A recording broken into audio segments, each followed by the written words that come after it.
Hola, hola. ¿Se escucha? Licenciado, buenas noches. Por favor, le rogaría que silencie a los colegas. Estos ruidos, estas intervenciones perjudican, por favor, licenciado. Eso pediría.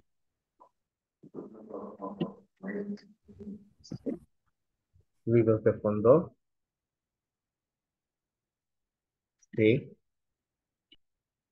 Hola, hola. ¿Hay algún ruido en el fondo? Estoy con todo volumen. Estamos. A ver,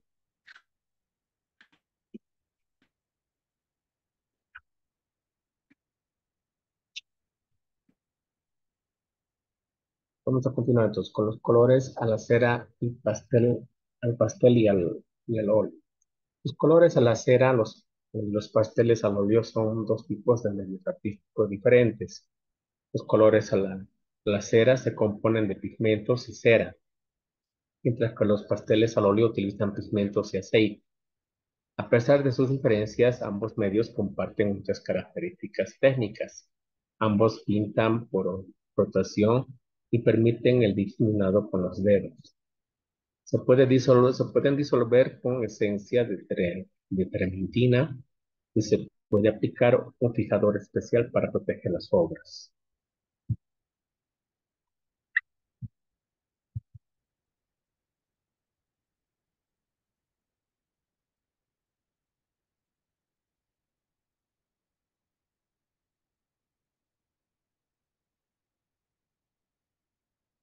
La principal diferencia es que la cera tiende a ser más dura.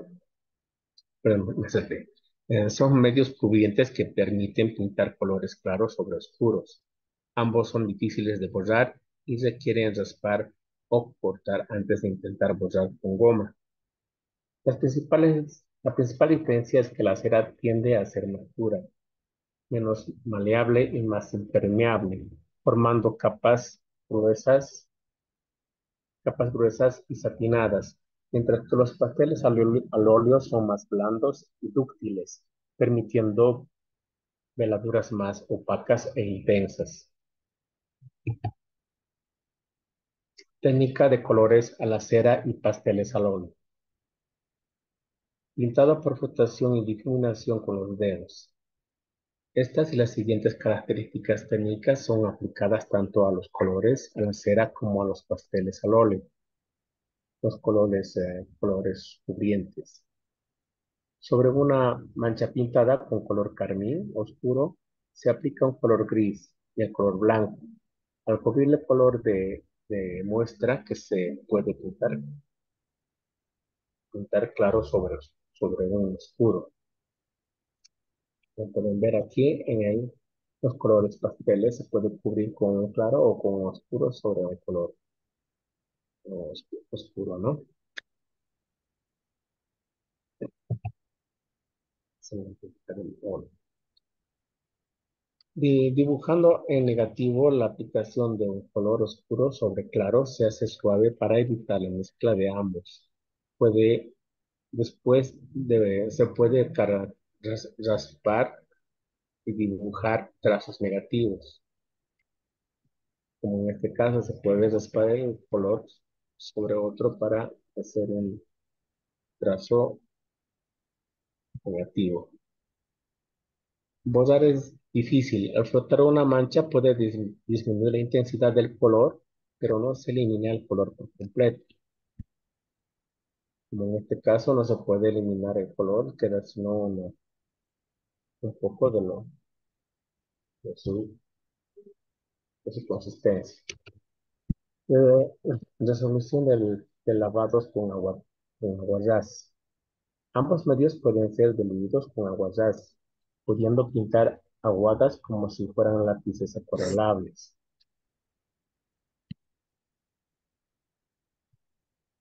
La técnica del lápiz, la técnica de la cera y la técnica del óleo. Las técnicas son prácticamente las mismas, la diferencia es que los pasteles al óleo son más blandos que los colores a la cera. Aquí podemos ver la diferencia entre los colores de a la cera y los pasteles al óleo. Los pasteles al óleo tienen un poquito más de consistencia en su, en el graso, en el aceitoso que tienen el material. Colores al pastel. Los colores al pastel son cubrientes. Se pueden mezclar y pintar colores claros sobre oscuros. Puede y deben ser difuminados con el dedo, no con el difumino de papel, ya que es un material seco. En cambio, la piel de los dedos tiene cierta cantidad de sudor y grasa que aglutina y fija los colores del pastel. El papel ideal para la técnica al pastel debe ser en grano medio o grueso. El pastel se borra con goma maleable o papel absorbente. El carboncillo, lápiz carbón y sanguinas son excelentes medios auxiliares.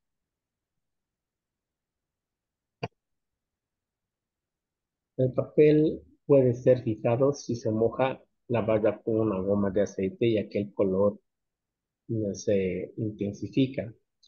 Los fijadores no contienen aceite, pero afectan la opacidad y luminosidad de los colores al hacerlo más transparente.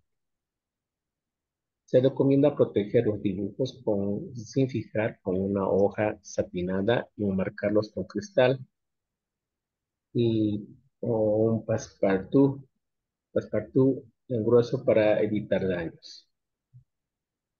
Se sugiere fijar mínimamente y recortar o tocar después de los colores más afectados para mantener la luminosidad original. ¿Alguien sabe qué es el passepartout, coleguitas?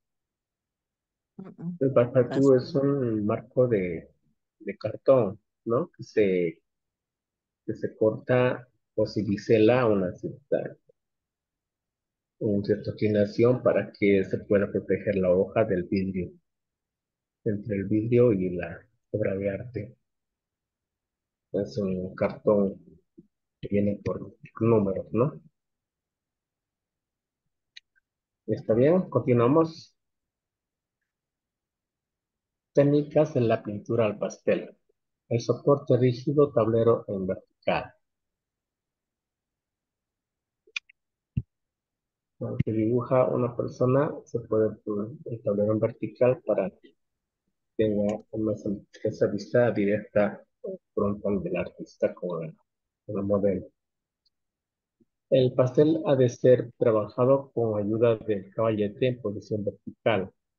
El difuminado debe hacerse con los dedos, ya que fija mejor el polvo del pastel.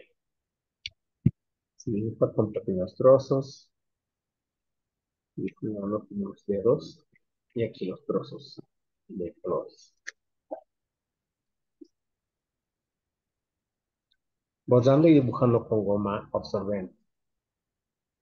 Para borrar pequeños detalles, el profesional trabaja con la goma de borrar maleable. Para rectificar una parte del dibujo al pastel, el profesional utiliza un trapo limpio y se frota y borra el dibujo, quedando solo una leve mancha. Como en este caso, estamos utilizando aquí un borrador maleable donde le he sacado punta para hacer los trazos más pequeños, ¿no? Del pastel. El papel para dibujar el pastel se obtienen mejores resultados con papeles de color. Tenemos una cantidad variable de cartón canson de todo color que se puede trabajar sobre esos papeles, ¿no? Bordando el papel con un trapo. Por ejemplo, aquí si bordamos el pastel con un trapo, quedaría de esta forma. Los dibujos al pastel no deben ser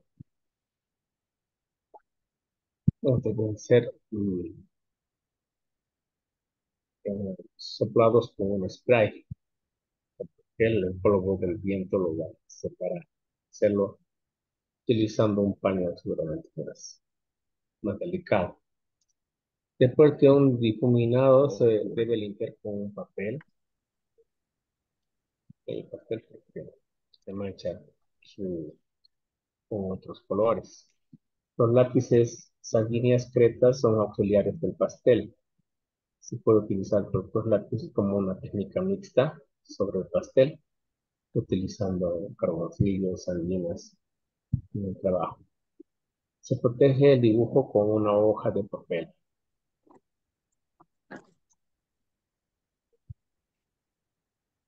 Sí. Materiales, utensilios y técnicas. ¿Qué elementos son esenciales para dibujar según el autor? A. Lápices número 2, papel de goma de borrar y un soporte. B. Lápices de colores, papel de calidad superior y pincel y lienzo. C. Carboncillo, papel de color, acuarelas, vamos a dibujo. Bueno, directamente nos vayamos a la respuesta que corresponde, ¿no? Vamos a hacer, si no, vamos a hacer un check. ¿Qué elementos son esenciales para dibujar según el autor? El lápiz número 2, papel, goma de borrar y un soporte. Ya hemos dicho brevemente. En el texto se menciona explícitamente que los elementos esenciales para dibujar son el lápiz número 2, normal o del 2B, lápiz superior, papel goma de borrar y un soporte que puede ser una carpeta o un tablero de madera. Estos elementos son descritos como los necesarios para realizar mejor los dibujos, independientemente de las variantes en la gradación del lápiz o la calidad del papel.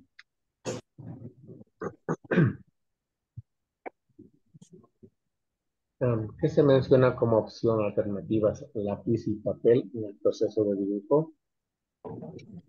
Se menciona el carboncillo, el sanguíneo, lápices de colores y el medio. Se menciona como opciones alternativas del lápiz y El texto menciona papel. diversas alternativas al lápiz y papel, como el carboncillo, la sanguina, los lápices de colores, la pluma y acuarela. Estos son medios adicionales que pueden ser utilizados para dibujar, ampliando así las posibilidades creativas del artista, más allá del lápiz convencional y del papel blanco. No estamos ya pasando a otras preguntas que ya lo hicimos en anterior clase, ¿no? Preguntas, ¿se acuerdan? Hola, hola. Sí, estamos. Sí, sí. Ya, vamos a continuar. Entonces, son muchas preguntas, pero está sobre... Licenciado, Sí, licenciado, disculpe, no sé si es el problema con mi audio, no creo porque estoy también en otro curso virtual y logro escuchar perfectamente, pero ahora lo escucho con un eco y como no logro entender lo que nos está diciendo, no sé si es problema del audio, no sé, licenciado, tal vez si podría revisar, por favor. no, no estoy seguro, yo estoy un poquito ronco, pero no hay mucho bulla aquí en mi ambiente está cerrado. No sé dónde podría ser el eco, coleguitas. Tal vez alguien está abierto su canal.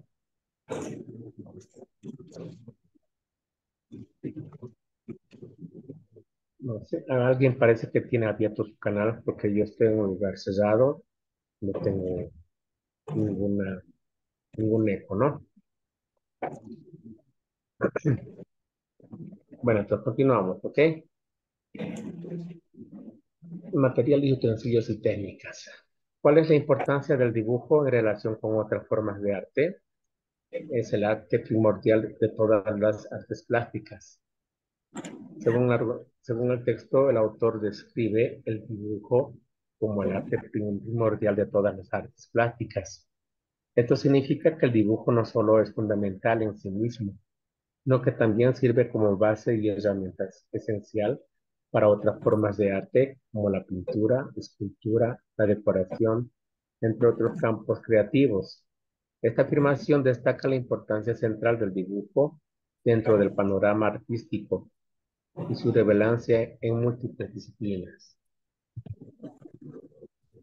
Materiales, utensilios y técnicas. ¿Cuál es el principal uso del caballete según el texto? como soporte durante el proceso creativo. El texto indica que el caballete sirve de apoyo para el papel como para cuadros. Este uso principal resalta su función esencial para un soporte práctico durante el proceso creativo, proporcionando estabilidad y permitiendo al artista trabajar de manera cómoda y afectiva en sus obras. ¿Cómo esta coleguita ahora se escucha mejor o siguen con un eco? Sí, mejor. Ok. Tal vez será alguien que está abierto a su canal. Sería bueno que lo sirvan nomás y cualquier pregunta me la hacen nomás para repetir, ¿ya? Si nos escucha bien. Ok, continuamos. Materiales, utensilios y técnicas. Seguimos con los materiales. ¿Cuáles son los elementos necesarios para tener un espacio adecuado para dibujar en casa?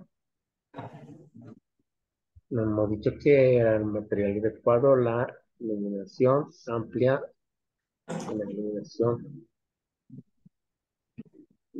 cerca a la ventana, ¿verdad? Esta es una mesa junto a la ventana con luz lateral, izquierda, tablero y silla. Según el texto, una habitación o rincón cualquiera en el que se pueda instalar una mesa junto a una ventana, teniendo la luz del lado izquierdo, un tablero, una silla, son necesarios para dibujar en casa.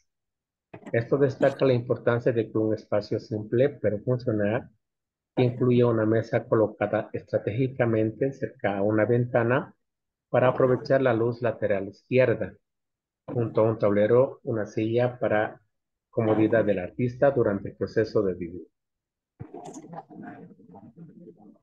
¿Cuál de los siguientes elementos de mobiliario está diseñado específicamente para facilitar el dibujo? La mesa diseñada para dibujar.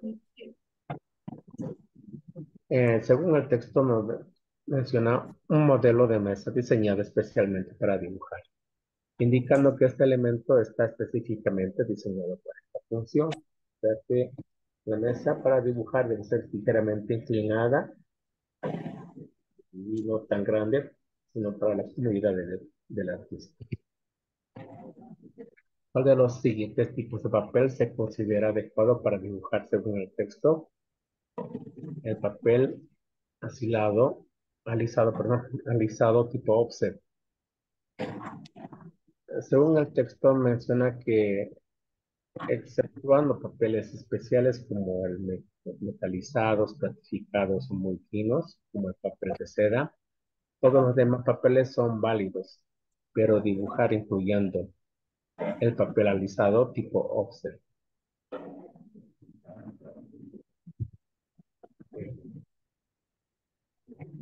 ¿Qué características distinguen a los papeles de alta calidad mencionados en el texto?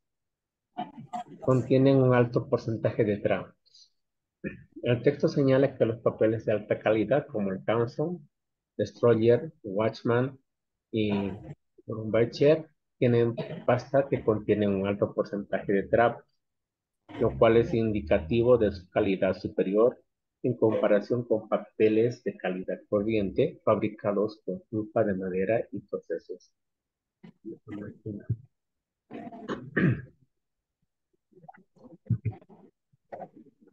¿Cuál es la medida estándar más grande para hojas de papel de dibujo según el texto? La medida más estándar sería de 787 milímetros por 1346 milímetros. Según el texto menciona que en Inglaterra la medida más grande de hoja de papel se denomina anticnario. Tiene dimensiones de 787 por 1346 milímetros, lo cual es la mayor medida entre las mencionadas.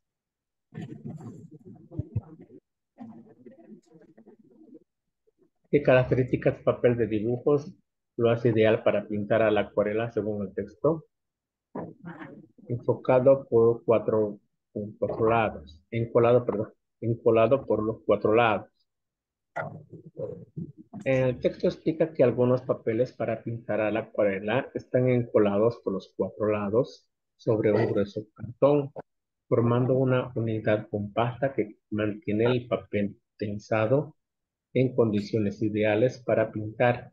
Este proceso es especialmente beneficioso para técnicas como la acuarela y asegura que el papel se mantenga plano y listo para recibir el medio húmedo de manera óptima.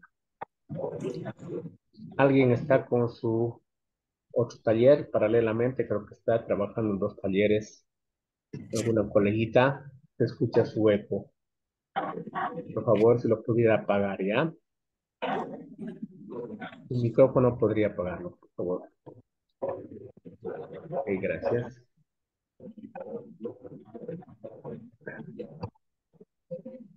¿Quién patentizó el lápiz Comte? Una mejora significativa en la fabricación de lápices de grafito. Nicolás Cage Comte. Nicolás Cage Jacques Conte es conocido por patentizar el papel Conte, o el lápiz Conte en Francia, que revolucionó la fabricación al mezclar grafito con arcilla, permitiendo diferentes gradaciones y tonos de negro en el dibujo.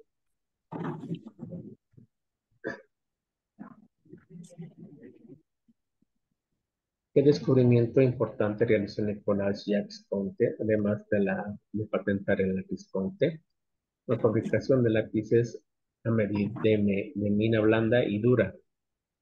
Conte no solo patentó el lápiz Conte, sino que también descubrió la fórmula para fabricar lápices con diferentes proporciones de grafito y arcilla, creando, creando así lápices de mina blanda con más grafito y dura con más arcilla, adecuados para diferentes tipos de dibujo y técnicas. ¿Cuál de los siguientes lápices es más adecuado para bocetos amplios y trazos rápidos? El lápiz 8B. El lápiz 8B es ideal para bocetos amplios y áreas que requieren un negro intenso. Su mina blanda permite cubrir grandes áreas rápidamente y es útil para ennegrecer partes muy oscuras en dibujos detallados. El lápiz es recomendable para el uso general de trazos claros. El lápiz número 2. El lápiz número 2 es ideal para uso general debido a su equilibrio entre dureza y suavidad, permitiendo trazos claros y precisos, adecuados para la mayoría de las aplicaciones de escritura y dibujo escolar. ¿Para qué se utiliza comúnmente el difumino en técnicas de dibujo?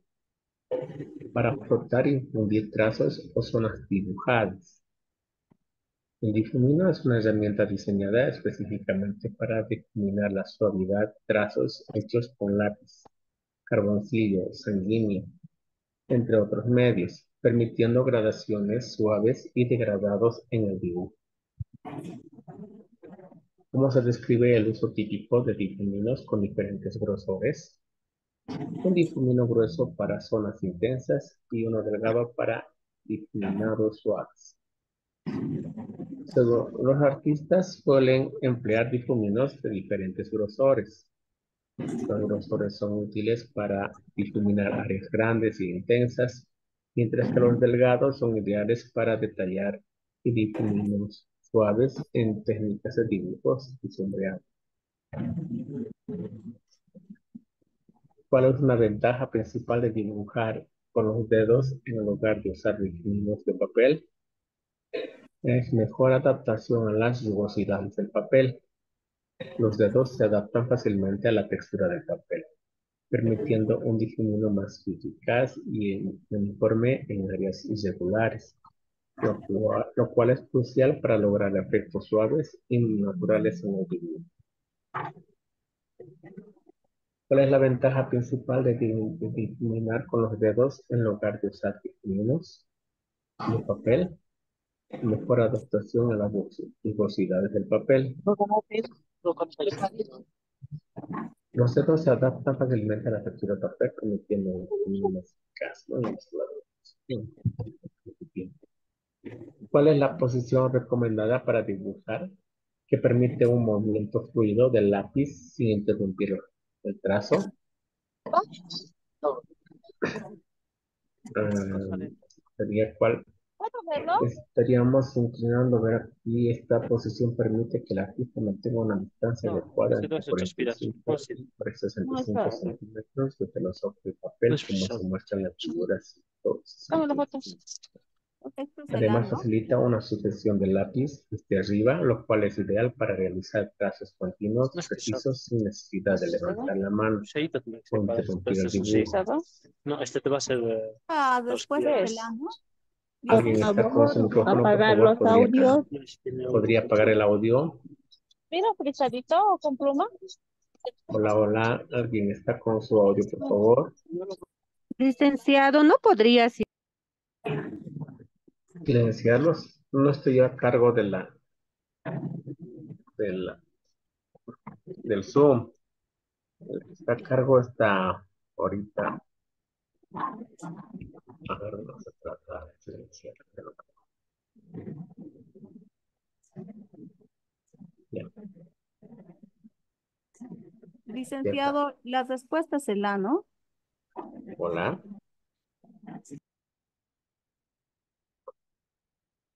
Ahora sí, está mejor.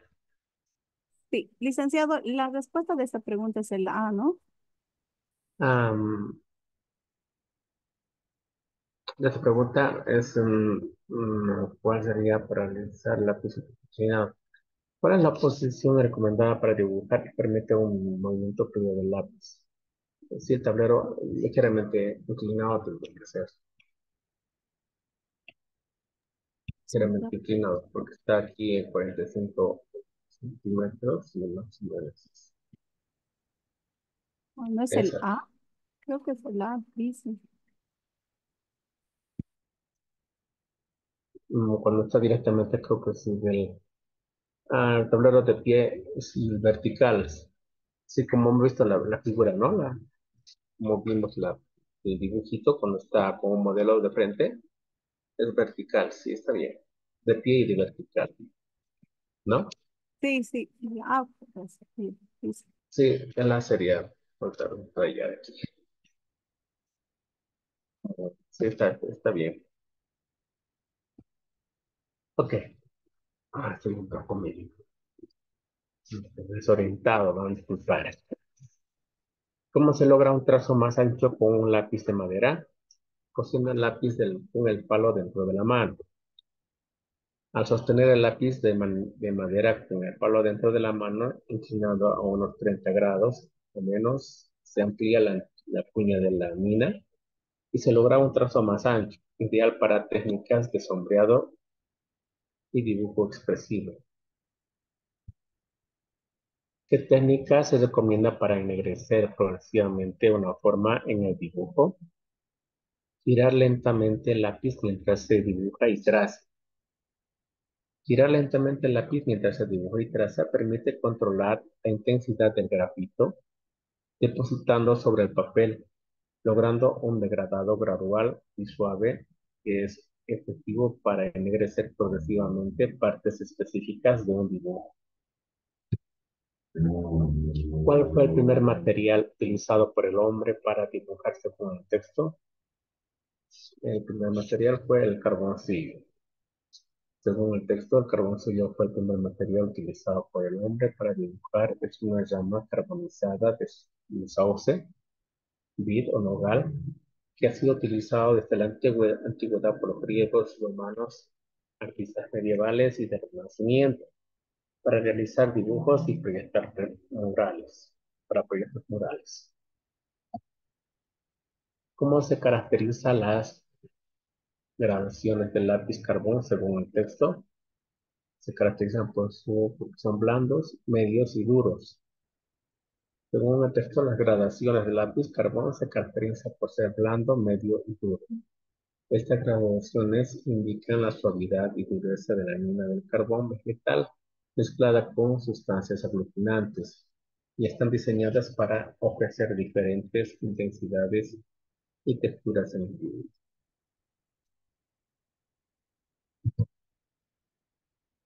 ¿Qué condición principal afecta al dibujo el carboncillo según el texto? Libertad y escala amplia del dibujo. El texto menciona que el carboncillo dificulta mantener una punta afilada constante, como en el lápiz de grafito, lo cual fomenta un dibujo más libre y menos preciso, especialmente en una escala más grande, como se ilustra en las figuras mencionadas en las páginas 74 y 75. Esto influye en la manera de sostener y utilizar el carboncillo para lograr trazos sueltos y precisos. ¿Qué medio ofrece más posibilidades para pintar? Mediante el dibujo, utilizando manchas, luces y sombras. El lápiz carbón. El lápiz carbón. Según el texto, el lápiz carbón permite crear dibujos que utilizan manchas o masas, luces y sombras, para expresar conceptos pictóricos similares a los del arte barroco. Con este medio es posible graduar el trazo desde débil hasta negro absoluto, así como integrar otros materiales como creta blanca y sanguina para para realzar efectos luminosos y coloreados, lo cual lo convierte en un medio con más posibilidades de expresión artística en el dibujo. ¿Qué material se menciona en el texto como utilizado para realzar blancos en dibujo al carbón o a la sanguina sobre el papel de color? El material sería la creta, según el texto, la creta blanca, amasada con agua y con una goma aglutinante, es el material utilizado para realzar blancos en dibujos de carbón o a la sanguina sobre el papel de color. Además, se menciona que existen cretas de colores, las cuales incluyen pigmentos para colores plenos o mezclados, o mezclados con creta para colores intermedios, lo que amplía las posibilidades en el dibujo artístico. El material fue utilizado por Leonardo da Vinci y otros artistas del Renacimiento para dibujar, según el texto, fue la sanguina. Según el texto, la sanguina, compuesta por óxido de hierro y carga de creta, fue utilizada por Leonardo da Vinci y otros artistas hacia el año 1500. Este material se suministra en barras y lápices y es conocido por su capacidad para realzar dibujos sobre papel de color, junto con la creta blanca para efectos de luz y sombra. ¿Qué actividad artística está de moda según el texto? Dibujar y pintar. Según el texto, dibujar y pintar son lápices de colores. Está de moda. Este medio permite trazar, degradar, sombrear, añadir color y pensar en color, lo cual lo convierte en una excelente manera de iniciarse en el arte de la pintura y aprender a mezclar los colores. ¿Qué características distingue principalmente a los lápices de color de calidad superior mencionados en el texto? Resistencia al agua. El texto menciona que algunas marcas de lápices de colores de calidad superior, como Caran-H, Faber-Castell, Cumberland, ofrecen lápices resistentes al agua.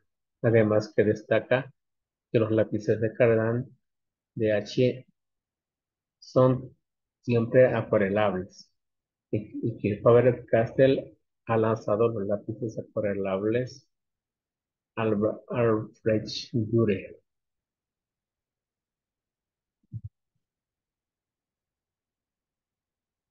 ¿Cuál es el enfoque principal de las cartas de Van Gogh escribió a su hermano Theo? ¿Cuál es el enfoque principal de las cartas que Van Gogh escribió a su hermano Theo? Su drama personal y la teoría sobre el arte. Las cartas de Van Gogh a su hermano Theo abordan principalmente su drama personal, su soledad y sus inquietudes humanas, así como sus ideas y conocimientos sobre dibujo y pintura. Esto se evidencia en la cita Las famosas cartas de Teo, un libro publicado en casi todos los idiomas. Habla del drama de Van Gogh, de su soledad y de sus inquietudes humanas, pero expresan también sus ideas, sus conocimientos y realizaciones sobre el dibujo y la pintura. Según Van Gogh, ¿cuál de los siguientes es un color primario? El amarillo, el púrpura y el azul. Según Van Gogh, los tres colores primarios son amarillo, púrpura y azul, como se menciona en el texto. No hay en la naturaleza más que tres colores verdaderamente elementales, los cuales primarios, los cuales mezclados por parejas engendran otros tres colores compuestos llamados binarios. Además, el texto dice los colores elementos primarios, amarillo, púrpura, carmín claro y azul medio.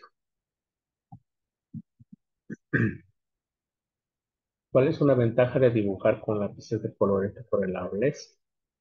Permiten una técnica mixta de dibujo y pintura. Los lápices de colores acuarelables permiten una técnica mixta que combina trazos y el uso del pincel con agua para disolver los colores, simulando la pintura a la acuarela.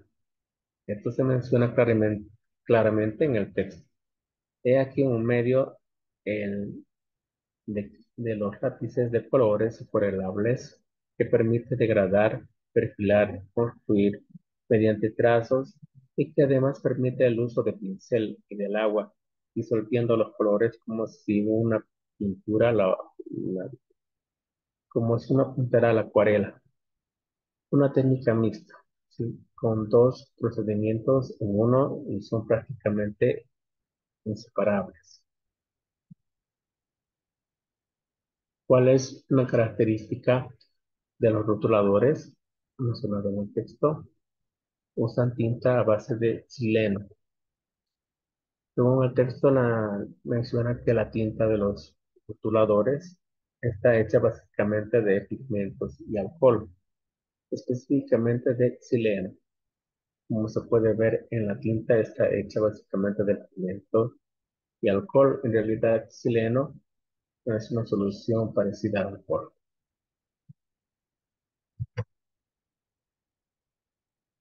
Bien, ¿qué es una aguada según el texto? Una acuarela sin color. Según el texto, la aguada es descrita como una acuarela sin color, realizada con pincel, agua y uno de los colores específicos como el negro solo, el negro y sepia, o pardo oscuro y sepia.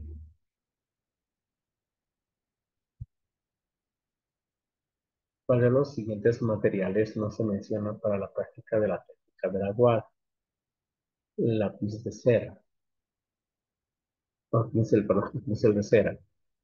El texto detalla los materiales necesarios para practicar la aguada, incluyendo pinceles de pelo de Marta y lápiz H, pero no menciona los pinceles de cera.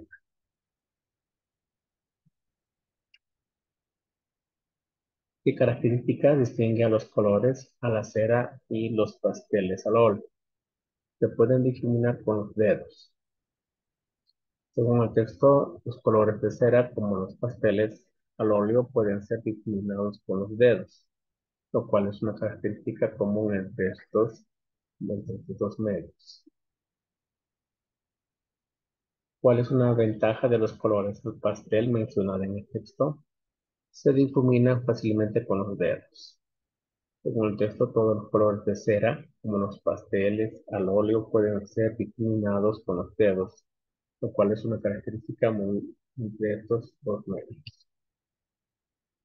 ¿Cuál es la recomendación del manual para preservar la luminosidad original de los dibujos al pastel? Aplicar un enfoque de fijación mínima, retocar los colores más afectados después. Según el texto, se recomienda evitar el exceso de fijador para conservar la luminosidad original de los dibujos al pastel. En lugar de utilizar múltiples capas, que pueden afectar la opacidad, se sugiere un enfoque donde se fije mínimamente y realice retoques selectivos para mantener la calidad estética de la obra. Fundamentos del dibujo artístico. Y vamos con otro tema que es las reglas básicas. Para dibujar la figura humana se utiliza una fórmula llamada canon o medida estándar. El hombre ideal mide 8 cabezas de altura. Para realizar un dibujo a perspectiva se tiene que poner de pie y a la altura de la vista. Se imagina una línea horizontal que corresponde a la línea del horizonte. Y justo donde se mire un punto al que se convergen todas las líneas paralelas, perpendiculares al horizonte, se llama punto de fuga. Se toma como modelo una silla, las dimensiones y proporciones. Las dimensiones y proporciones se comienza a realizar un rectángulo correspondiente al plano anterior de la silla. 3. Profundidad. Se denomina la línea del horizonte, puntos de vista y perspectiva. Así ya comienza a tener cuerpo. ¿Cómo que no voy a andar? Dibujó. Uno y dos, Dígame. creo que Hola. acá está desabrigado. Ujú. Gloria, apague su micrófono. Ok, pensé que me estaba hablando. Está bien. Continuamos. Bien. A continuación, con la estructura básica formada por cuerpos geométricos, seguimos el encajado.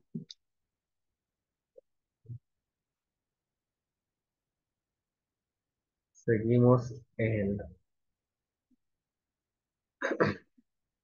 Sigue el encajado que consiste en dibujar el modelo dentro de una forma básica geométrica.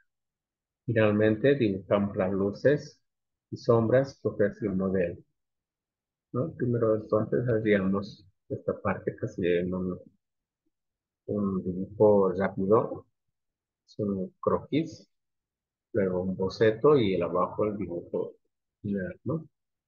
Y son las tres etapas. El cálculo mental de dimensiones. El cálculo mental de dimensiones y proporciones consiste en A. Comparar las distancias del modelo con otras. B. Encontrar puntos de referencia en los que apoyan distancias y formas. C. Imaginar líneas o trazos para situar niveles, contornos y formas. Mm. Tanto el ancho por tanto de ancho por tanto de largo. Es el primer paso, calcular la dimensión y proporción del modelo. Interesa buscar un eje central, en este caso coincide que el límite izquierdo de la botella. Puntos de referencia y líneas imaginarias. La forma de la hojalla es cuadrada y el límite superior de la taza coincide con el centro de este cuadrado.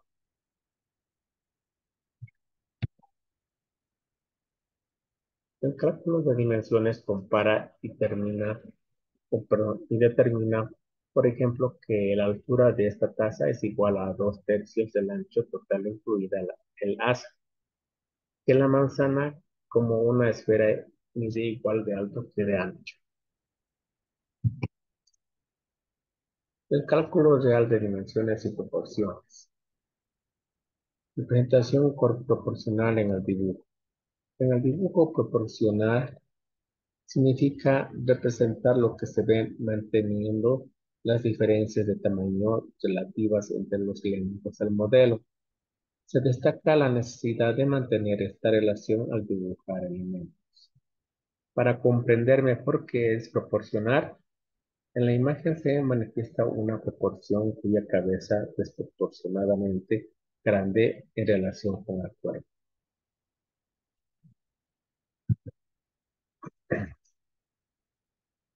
La dimensión del modelo en relación con las dimensiones del papel de dibujo es es un problema cuya solución puede verse con la ayuda de un marco proporcional a la medida del papel.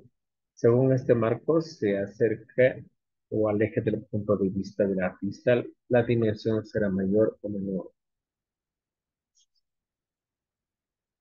Vean aquí, como se sujeta un marco de cartón y se hace un encaje del mismo de las proporciones de los objetos en un marco cuadrado, ¿no? Si es más cerca o más alejado. Problemas y soluciones en el dibujo. Se menciona el desafío de reducir las dimensiones del modelo real al papel de dibujo sin perder las proporciones. Se sugiere el uso de ángulos de cartón para ayudar a encontrar mejor el encuadre y la escala. Este es un dibujo de Alberto Durero que pertenece a un tratado escrito por él mismo sobre dimensiones y proporciones, ilustrando un sistema para dibujar el modelo a través de una cuadrícula. Aquí en la ventanita de la chaco por hilos para poder dibujar en este sentido hacer una proporción con ayuda de la cuadrícula, ¿no? Métodos históricos y prácticos. Se discute el uso histórico de métodos como el cuadriculado para ampliar o reducir imágenes, como los utilizados por Roberto Durero. Se mencionan métodos más simples como medir con un lápiz, una regla o un pincel para determinar proporciones y dimensiones. Progreso del dibujo. Se describe como la práctica y el método ayudan a superar las barreras iniciales en el dibujo, permitiendo al artista ajustar proporciones y trasladar dimensiones de una manera más intuitiva con el tiempo. Se utiliza el lápiz mismo para hacer las proporciones del objeto sobre el papel. ¿Ya? Se agarra el lápiz de esta manera con el dedo, haciendo que la proporción de la botella, por ejemplo, mida con relación a su cuadro. Este es otro método de dibujo. En parte de la cuadrícula utilizamos el lápiz, ¿no? Métodos históricos y prácticos. Se discute el uso histórico de métodos como el cuadriculado para ampliar o reducir imágenes, como los utilizados por Durero. Se mencionan métodos más simples como medir con un lápiz, una regla o un pincel para determinar proporciones o dimensiones. Seguimos con los métodos históricos y prácticos. En el sistema tradicional para calcular las dimensiones y proporciones del modelo consiste en tomar un lápiz o pincel con el brazo extendido hacia una parte del modelo y compararla con otra. La medición tiene lugar con ayuda del dedo pulgar que se desplaza a lo largo del lápiz hasta coincidir con el ángulo visual respecto al modelo. Luz y sombra. Heinrich Wolfling compara el arte del dibujo y la pintura entre los periodos del Renacimiento y el Barroco, señalando un cambio significativo en el enfoque artístico durante el siglo XVII. En el Renacimiento, artistas como Durero, Aldeguer y Bronzino emplearon predominantemente líneas y contornos para estructurar sus obras. Según Wolfling, en el barroco y después el dibujo se transformó en un arte más histórico.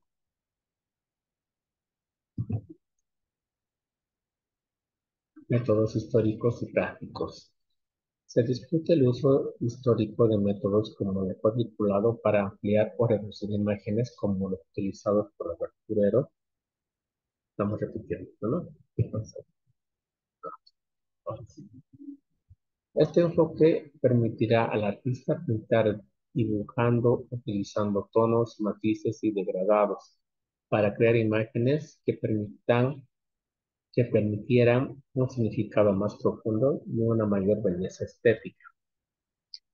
En este nuevo estilo, el énfasis ya no estaba en las líneas y los contornos, sino en las masas y los valores tonales. Se comenzó a prescindir de los contornos claros y se valoraba más la representación de la luz y la sombra para captar la forma y el volumen de los sujetos. Hay 5 direcciones de luz usadas indistintamente en el dibujo y la pintura.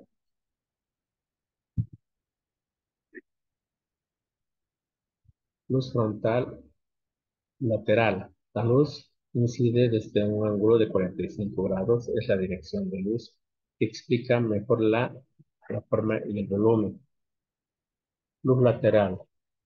Luz desde un lado quedando el rostro en sombra. Se usa en estudios de figura y a veces en autorretrato. Luz frontal.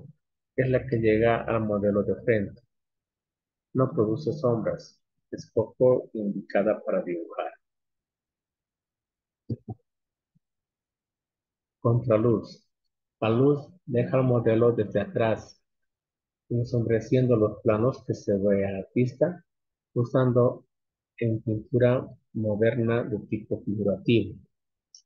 Luz cenital.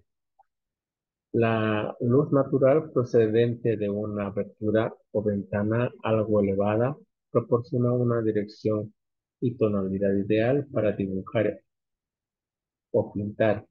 Es una forma de iluminación clásica. La calidad de la luz influye en la valoración y contraste de luces y sombras. A la izquierda, un modelo iluminado con luz directa de un foco LED. A la derecha, la misma imagen con una luz natural, difusa, ofrece menor contraste y definición en el juego de luz y sombra. Existe la luz de abajo usada en casos y temas especiales. El segundo factor de cantidad de luz influye de manera decisiva en el contraste de la obra. La calidad se determina por cantidad y son dos: la luz directa y la luz difusa. La luz directa dirigida por lámparas o por el sol, las sombras aparecen recortadas. La luz difusa es la luz natural, el aire libre, donde el sol medio cubierto por nubes. Esta luz proporciona sombras difuminadas sin límite. Aquí vemos,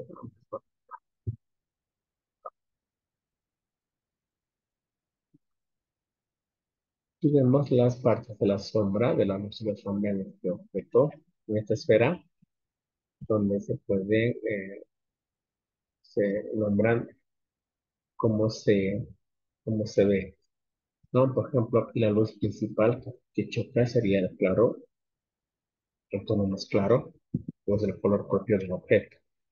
Si el objeto sería rojo, entonces esto sería rojo también, el tono más claro, ¿no?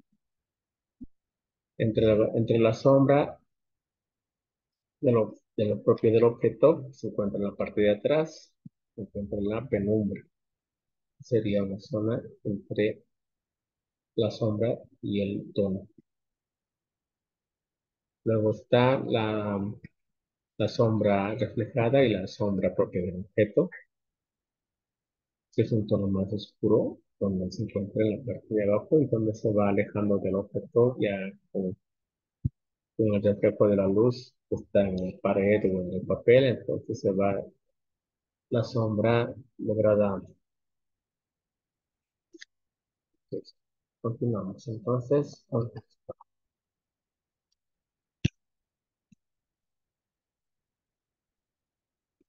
los factores técnicos que condicionan los efectos de luz y sombra son luz, parte iluminada, que es la parte luminosa de la luz. B, brillo, efecto conseguido por contraste. C, sombra propia, zona que no recibe luz directa. Esta la sombra. La luz reflejada, que es la luz llega a las partes sombreadas. La E es proba, parte más oscura de la sombra.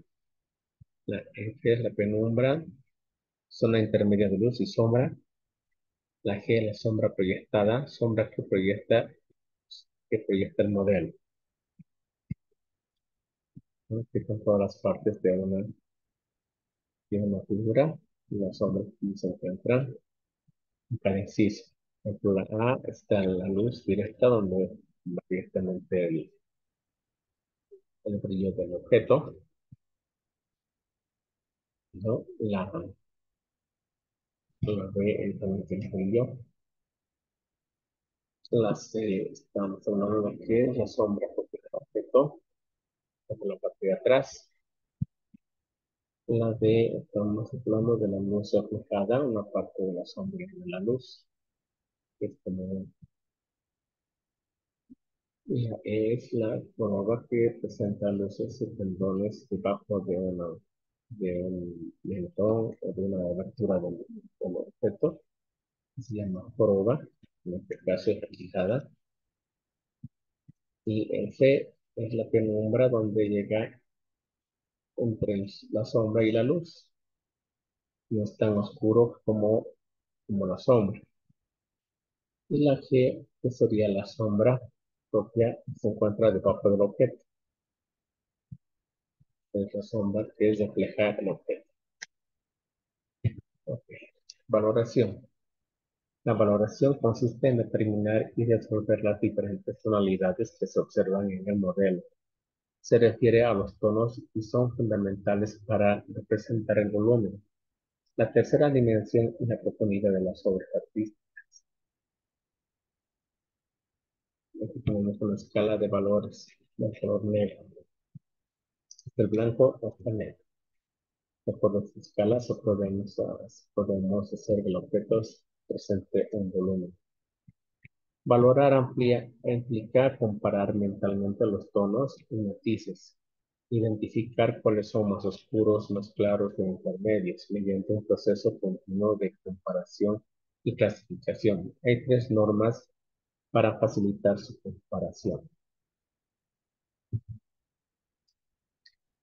Ver y dibujar luz. Dibujo con luz y sombra. En la vida real, la forma de los objetos está definida por líneas, sino superficies modeladas por la luz. La sugerencia es iniciar un dibujo directamente con gradaciones de gris, sin líneas de referencia, para capturar realmente lo que se ve, la luz y la sombra. La sombra es un efecto de luz como menor intensidad, pero sigue siendo luz. En esencia, un dibujo que capta la luz y sombra de manera precisa es más fiel que la realidad visual y histórica. Valorar progresivamente. Una vez establecido el esbozo inicial y las sombras, se debe de mejorar simultáneamente el parecido con el modelo y la representación de la luz. Esto implica avanzar de manera integral en todo el dibujo, evitando trabajar en secciones aisladas, perdón, para lograr un resultado final cohesionado, cohesionado y de calidad profesional, comenzando con un grisado débil hasta llegar a grises oscuros. La vieja fórmula de entornar los ojos. Al entrecerrar los ojos se puede ver los tonos, los que facilita la comparación y clasificación de valores, que son tonos, que son volumen, que son profundidad. La dirección del trazo. La dirección del trazo en el dibujo y la pintura varía según la forma y textura del objeto representado.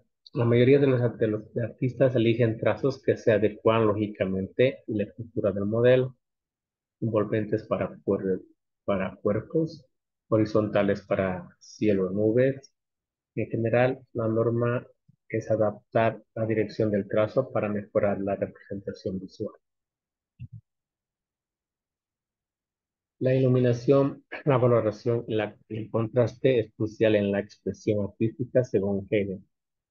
Ejemplos prácticos incluyen como el contraste suave puede resaltar la edad y el carácter en un retrato como aconsejaba Ingres en sus enseñanzas.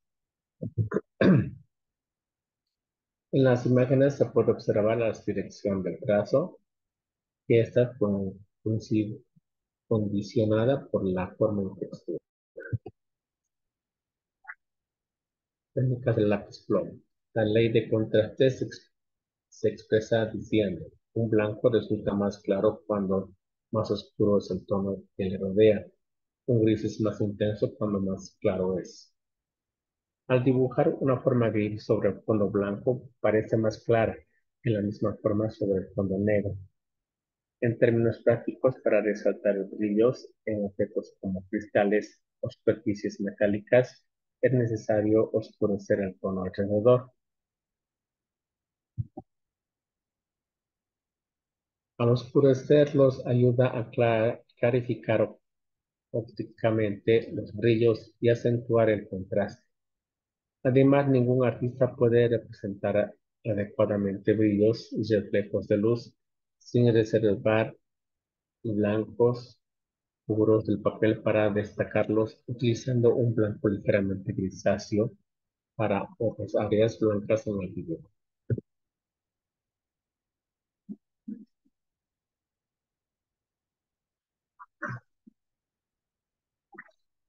La elección del modelo y la determinación de la composición son contraste y atmósfera. La elección del modelo y la determinación de la composición son aspectos cruciales que establecen la base para la obra. La iluminación, la dirección, cantidad y calidad de la luz pueden crear contrastes significativos que realzan la forma y la profundidad del objeto representado.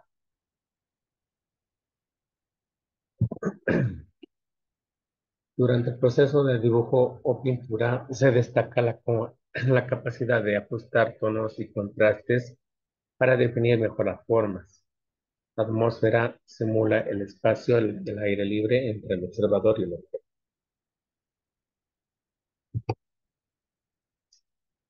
Los factores que determinan la sensación de atmósfera son vivo contraste del primer término en relación con los términos más alejados, decoloración y tendencia al gris a medida que los términos se alejan, marcada nitidez del primer término en relación con los términos más alejados.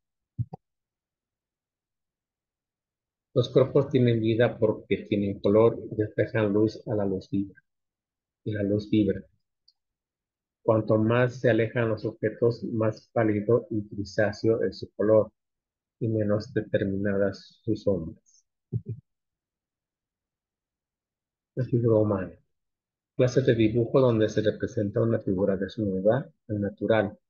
El aula es grande y está llena de alumnos, predominantemente mujeres, junto con algunos hombres y personas mayores. Apuntes de desnudos al natural, dibujados por concreta negra y gris por Davia Camps.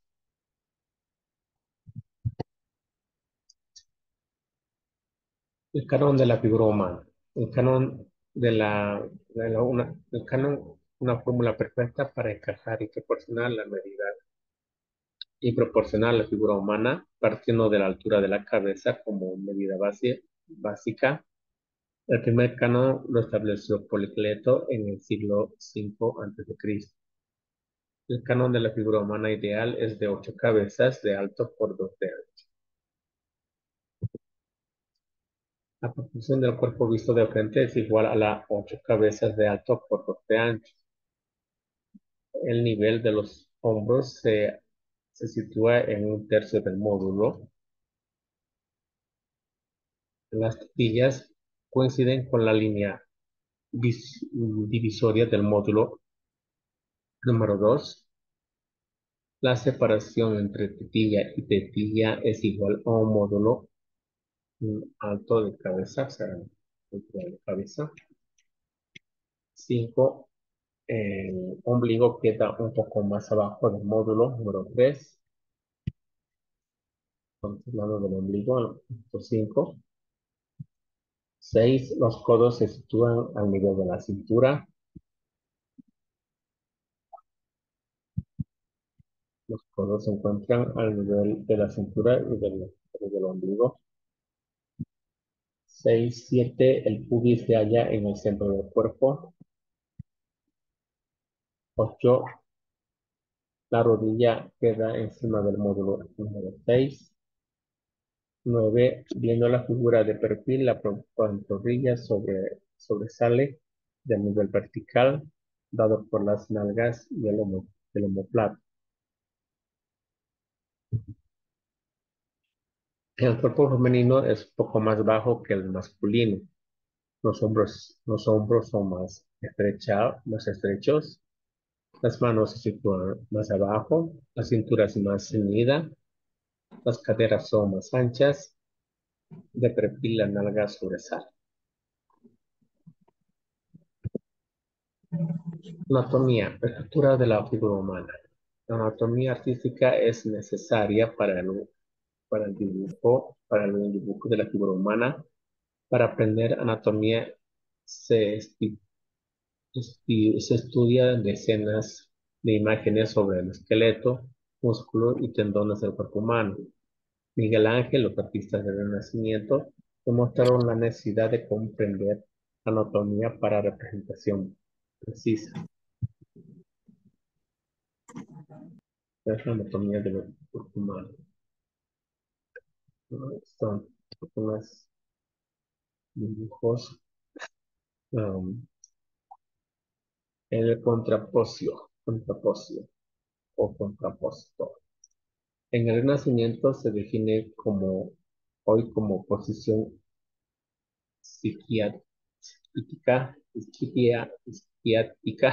isquiática por los antropólogos, debido al movimiento del hueso isquión, cuando el hueso se apoya en una pierna.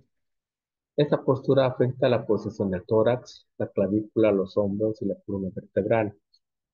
Observar estas características es crucial en anatomía artística para entender y representar a la figura.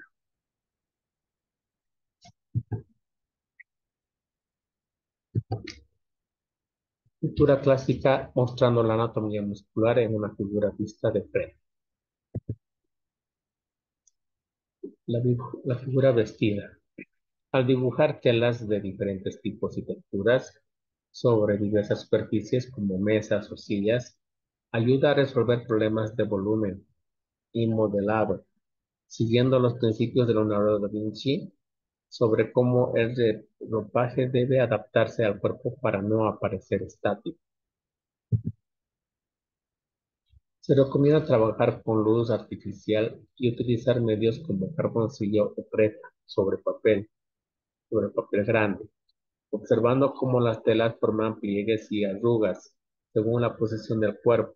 También se sugiere dibujar primero la figura desnuda de manera esquemática y luego añadir el vestido para estudiar mejor los pliegues.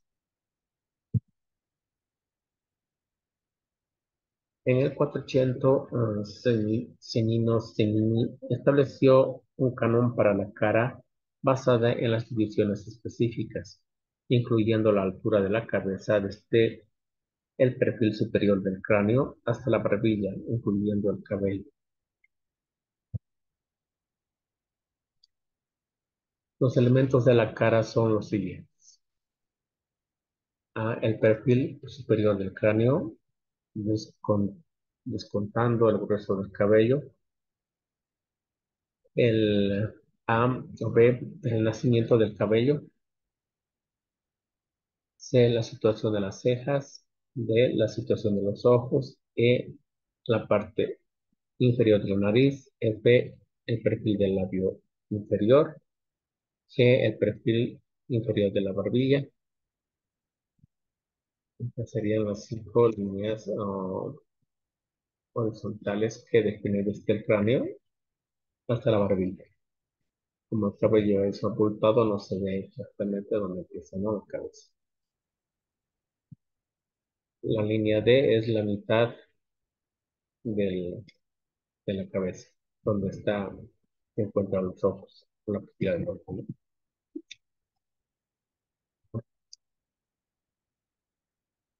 La cuadrícula es el canon que permite dibujar correctamente las proporciones de la cabeza humana, sea hombre o mujer. Las proporciones de la cabeza del niño de edad de 2 a 5 años responden a una canon diferente a de la cabeza del adulto. La frente es más amplia, con escasos cabellos arriba y anclados. Empleo de las posibilidades expresivas del dibujo.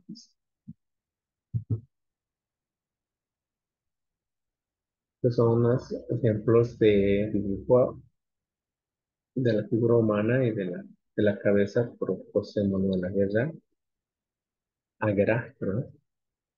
Y este otro dibujo es de Francesc Cerdà con lápiz plomo, utilizando creta azul. Ok, tendríamos que continuar para la próxima clase con otras preguntitas que yo les voy a elaborar para que lo tengan en su celular, porque sea las preguntas que van a venir como examen de repaso. Sí, les voy a enviar el día de mañana para que lo estemos practicando ya, lo que hemos avanzado toda esta parte. ¿Está bien, coleguita? Sería todo hasta aquí.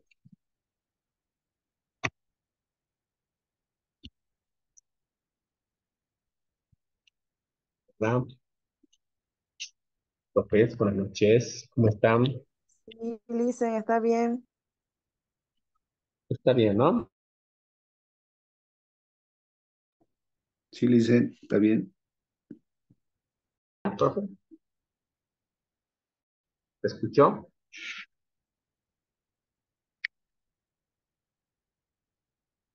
¿Verdad?